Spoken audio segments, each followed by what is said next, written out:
Hello, I'm Laura Bordeaux, the Pilates Preacher. I would like to share with you a lesson today on how to behold your bones and how to set your skeleton in a way that defies gravity, that supports your structure, and that honors all of the Pilates principles. First, I would like for you to start from the ground up. Glancing down at your feet, try to place your feet facing forward, firm on the ground, as though you have a tripod of suction cups on each foot. Imagine both sides of the ball of the feet have two suction cups and then one that's centered at each heel. Try to secure them down and placing your feet and legs as though they're strong pillars to stand on. Place them at about hip bone distance apart. I call them the pokey hip bones. They're called the anterior iliac crests. But you can find them, kind of poke around. They're right in the front. Imagine they're like headlights to a car that are looking straight out ahead and balanced.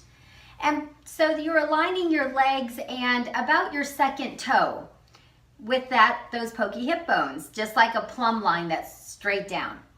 So in a way, if you think about hip distance, if you hear that in exercise in terms of organizing your skeleton, it's really more narrow than you would think. And the reason being is we're trying to select more musculature and more centering through your pelvis.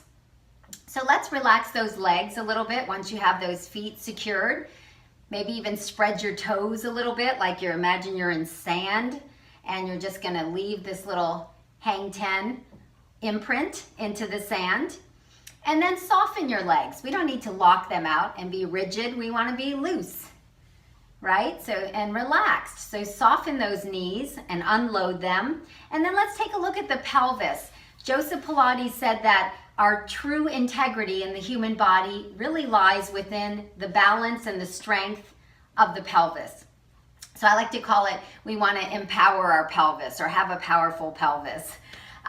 Imagine that it's a bucket of water that is upright and not spilling forward like a lordotic curve, which is so common for, with tightness in the lower back and weakness in the low pelvic floor and low belly. But let's upright that pelvis as best you can, and then try to secure it with a little bit of energy, squeezing right at your sit bones.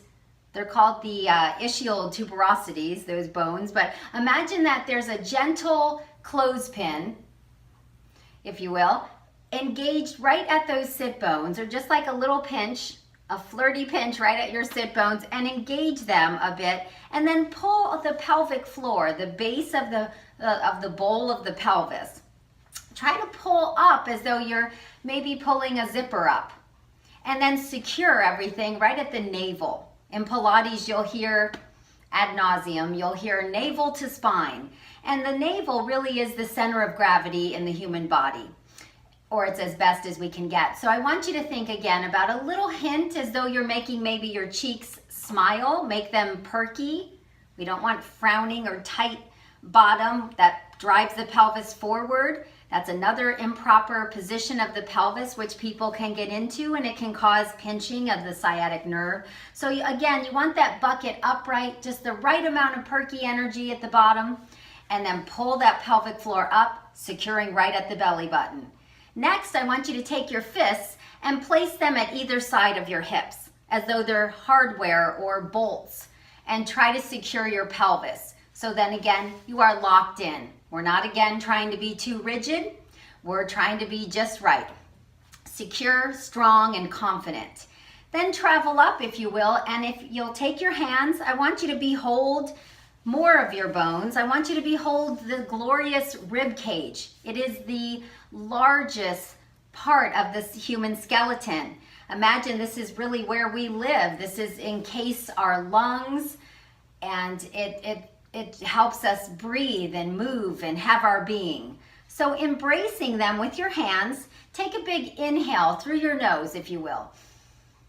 And you can perceive your lungs expand, your ribs move open.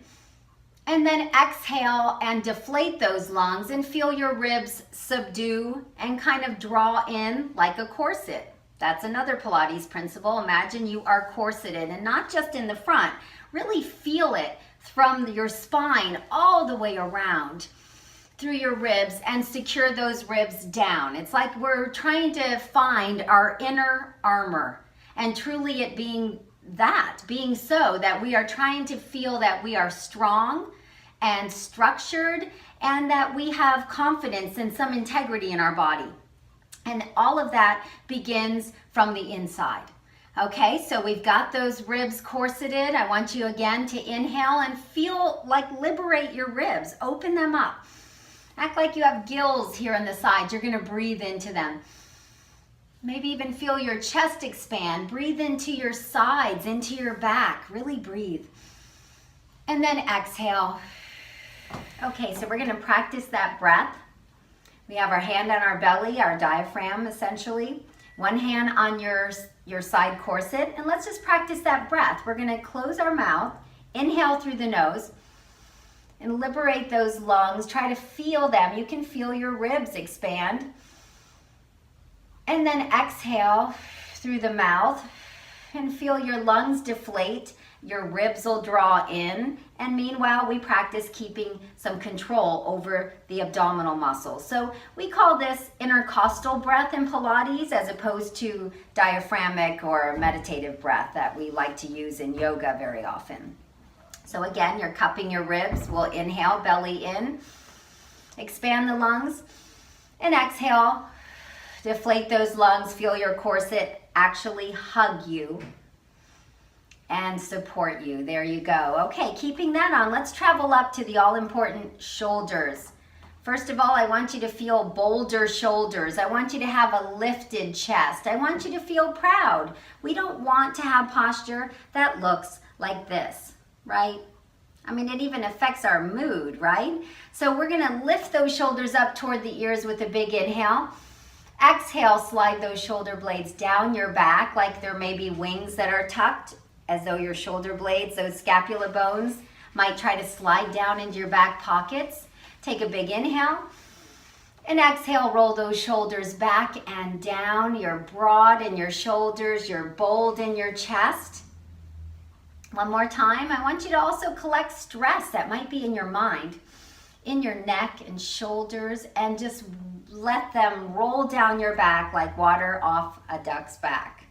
One more time. It bears repeating. Loosen up those arms and exhale. Perfect. Okay, lastly, let's talk to the head. The head is so vital. It is a core muscle, or, well, it's part of the core structure. We might feel like we're a bonehead or just a big muscle head, but I want you to think about your head as being this glorious cherry on top of the posture. I want you to imagine a grand puppeteer that's pulling up through the crown of your head, not to lift you up too lofty, not to allow you to stoop, but I want you to look straight ahead, look forward, look positively and look forward. Be engaged and lift up so that we're fighting compression. We're not living down in our feet, our knees, our back, pushing our belly out. We're not living heavy in those ribs and compressing our lungs. We are lifted up. I want you to feel that internal armor and strength and positivity and that energy shooting up through your entire structure. And we're gonna maybe take our hand right at the chin. Imagine it's just like a little shelf. We're gonna make sure that we could even hold a peach under our chin. We don't wanna be bruising it or losing it. So we're holding that glorious peach. Our eyes are directed forward. We're feeling that lift. And let's again put it all together. You've got your feet, loose legs, a strong power pelvis for your bucket. Our ribs are corseted. We're feeling that lift. We're gonna inhale, lift shoulders. Exhale, roll them back and down. And then just go into your life and practice. Ready, set, skeleton.